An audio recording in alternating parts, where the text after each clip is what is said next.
Time check guys, 2 a.m.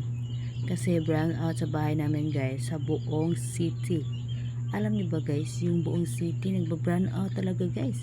At syempre hindi ako nakatulog kasi sobrang mainit talaga guys.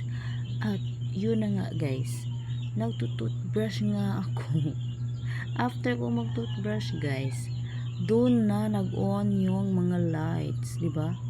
Nagtutoothbrush nga ako guys. So after ko lang mag-toothbrush, kaya iniisip ko, sana nag-extend pa ako ng ilang minutes. Kasi babalik naman ang kuryente guys. Babalik naman ang kuryente. Hindi ko nakapaghintay ng ilang minutes. After ko mag-toothbrush, doon na bumalik yung kuryente guys. Mga seconds lang ang difference. Kaya ayun, hindi ako nakatulog. Ngayon ako nakapag-upload ng vlog kasi yun na nga, brown out ba tawag doon, walang kuryente.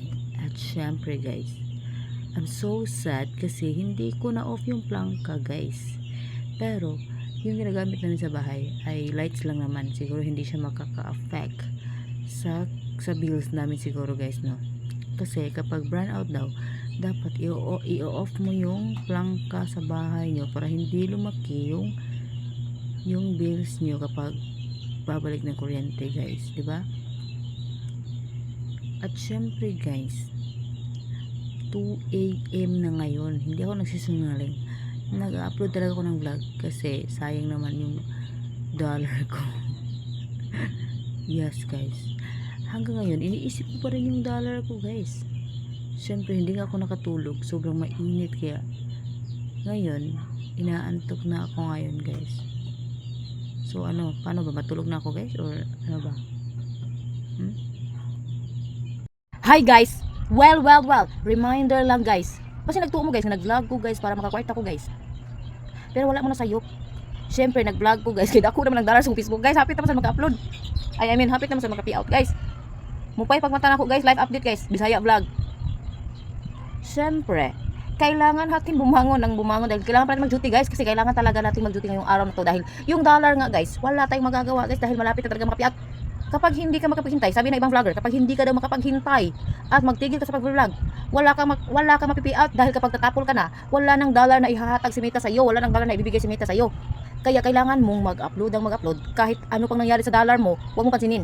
Ang importante ay meron ka daw ma-upload, wag na wag kang sumuko na pag-upload. Yun ang sinasabi ng ibang vlogger.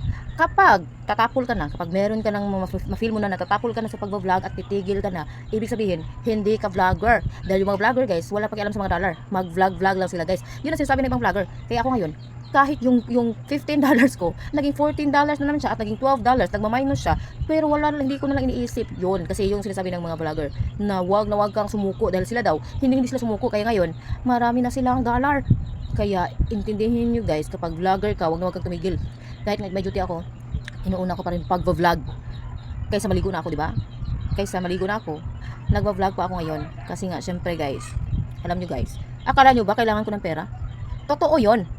Huwag kayo mag-isip ng masama dahil totoo talaga. Tayong lahat naman kailangan natin ng pera, kaya nga magtatrabaho tayo, di ba? Nagbi-business tayo dahil tayo lahat ay need tayo ng pera. Hindi ako nagagalit ngayon guys. Nagagalit ako dahil palagi kayong nanonood sa vlog ko, pero hindi mo kayo nag-comment. Yung mga kakilala ko, yung mga friends ko dyan, hindi kayo nag-comment. Bahala kayo. Basta ang importante, nanood kayo sa vlog ko.